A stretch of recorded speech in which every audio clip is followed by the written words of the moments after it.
Pour être expert comptable, il faut avoir suivi une formation en bonne et due forme.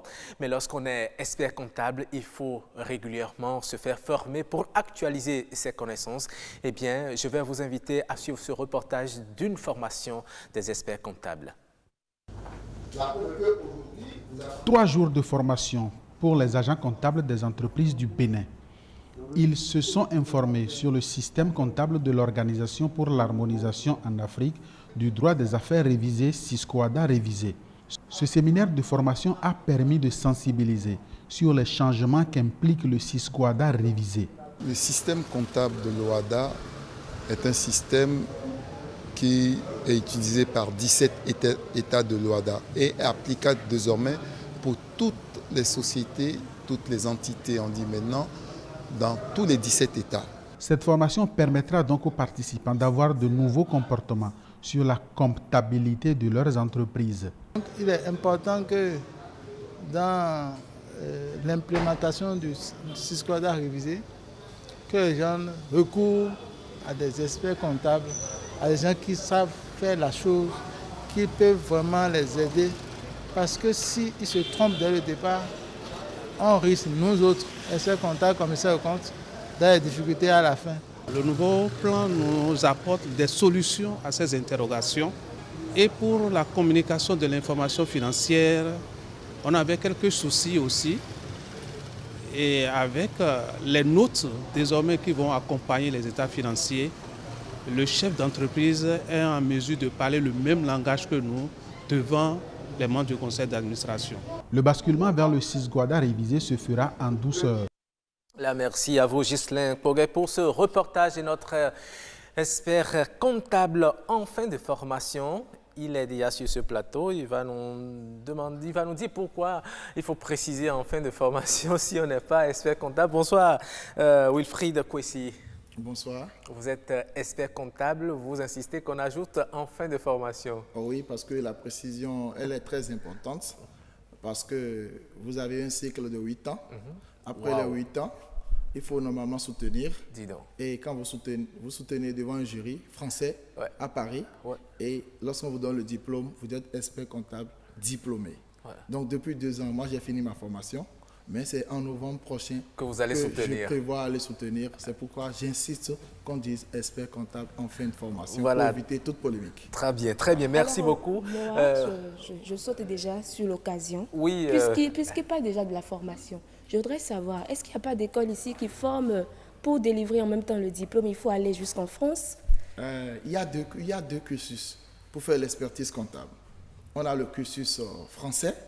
Et on a le cursus UEMOA, OHADA. Voilà. Le cursus français, c'est un seul centre de soutenance, un seul centre d'examen.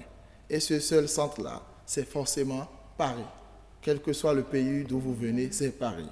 Voilà. Maintenant, le cursus OHADA, qui est une copie du cursus français qui est l'original, est en train de faire des efforts pour que désormais on puisse avoir un diplôme qui est diplôme d'expertise comptable, mais cursus OHADA, qu'on appelle le DECOFI.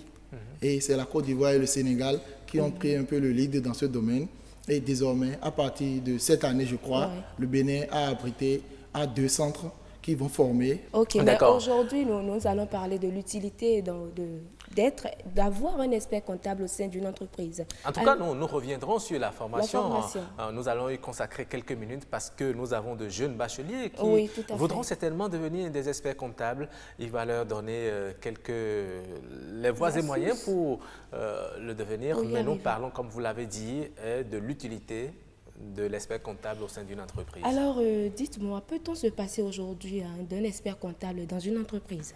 Normalement, a priori, non. A priori, non. A priori, non.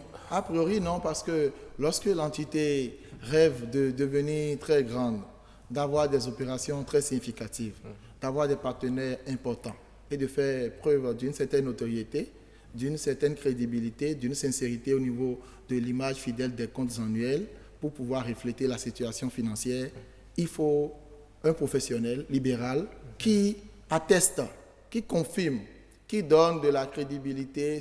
L'expert comptable, c'est un vecteur de confiance. Il faut que quelqu'un quand même qui a prêté serment puisse dire, oui, les comptes sont bons, vous pouvez faire confiance à cette entité, et c'est de là que son rôle devient très important.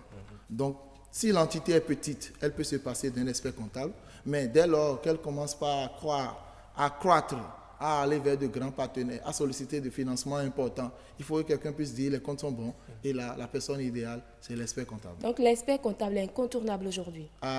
C'est comme si on demandait si le médecin était important dans la vie de quelqu'un. Comme l'a dit notre président de l'Ordre des experts comptables du Bénin, M. Cosme Goudete, lorsque le médecin se trompe sur son diagnostic, il met la vie d'une personne en danger. Mais lorsque l'expert comptable se trompe sur son diagnostic, il met la vie de plusieurs familles en danger. Oui, mais vous savez, c'est vrai, vous l'avez dit, vous vendez l'expert comptable, mais nous avons au moins des gens qui n'ont pas été à l'école, même des femmes qui ont de grands commerces, tout et tout. Elles arrivent à réussir, pourtant, elles n'ont pas recours à l'expertise d'un comptable. Est-ce que vous pensez que c'est vraiment indispensable pour une entreprise d'avoir un expert comptable?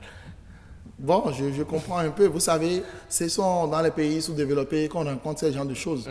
C'est dans les pays sous-développés que l'informel domine. Et quand l'informel domine, le pays ne se développe pas. Parce qu'il y a beaucoup de flux financiers inaperçus, qui passent inaperçus. Vous ne pouvez pas acheter, par exemple, en France, à partir d'une certaine somme en payant en espèces. Parce qu'on veut forcément tracer tout.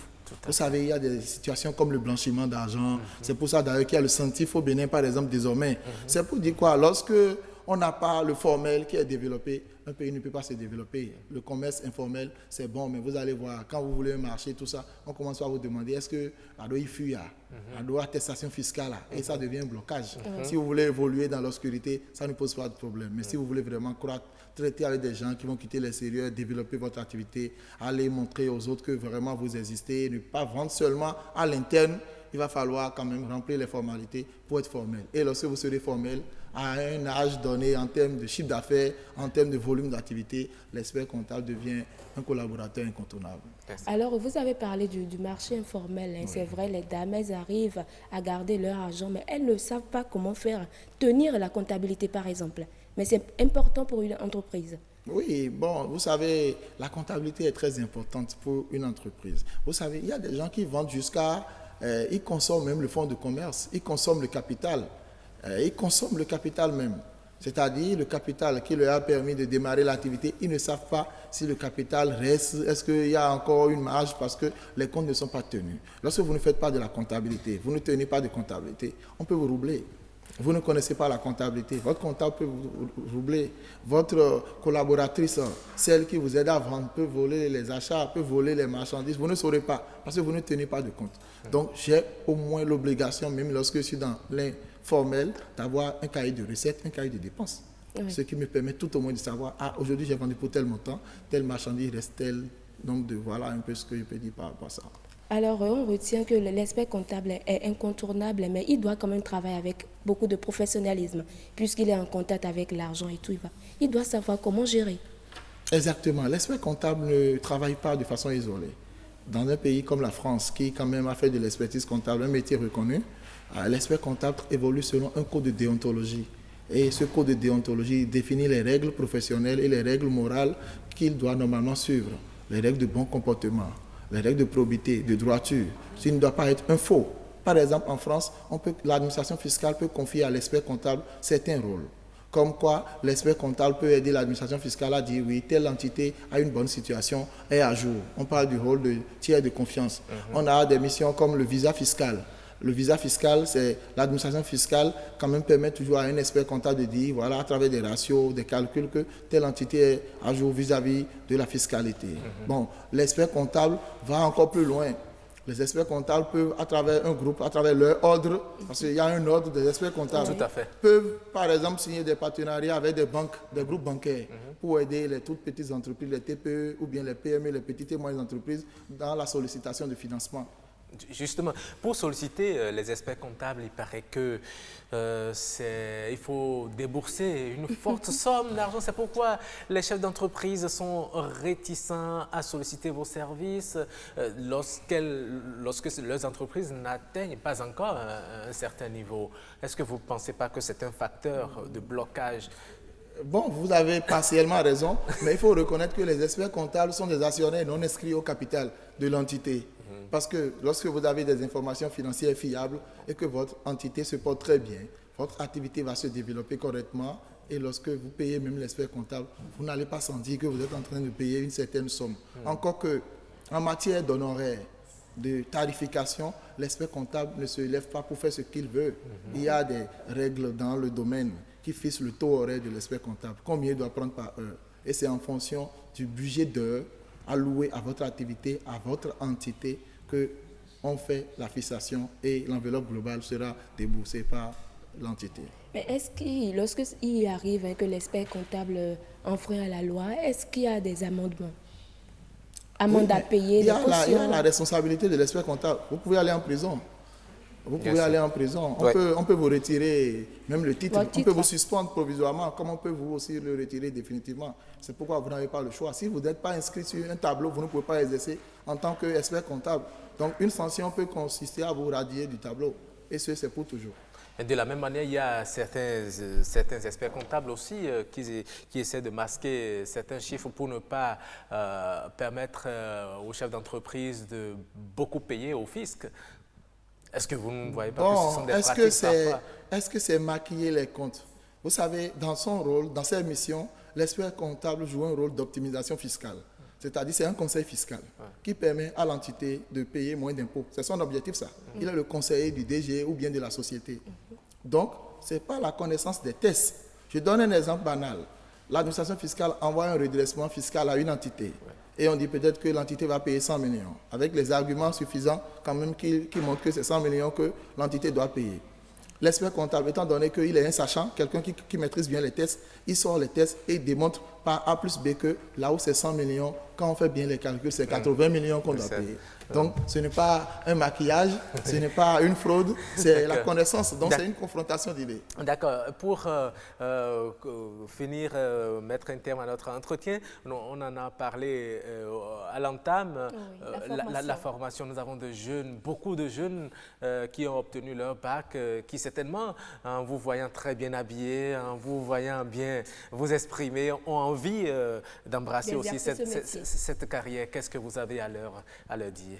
Bon, ce que je peux dire par rapport à la formation d'expertise comptable, il faut être un passionné. Et quand vous êtes passionné, peu importe le bac que vous avez, vous pouvez faire de l'expertise comptable. Tout à l'heure, on a cité les écoles qui forment pour l'expertise comptable. On a parlé du cursus OHADA. Il y a le cursus français. Au Bénin, vous avez les ZEC et le CIFEC qui forment pour le cursus français.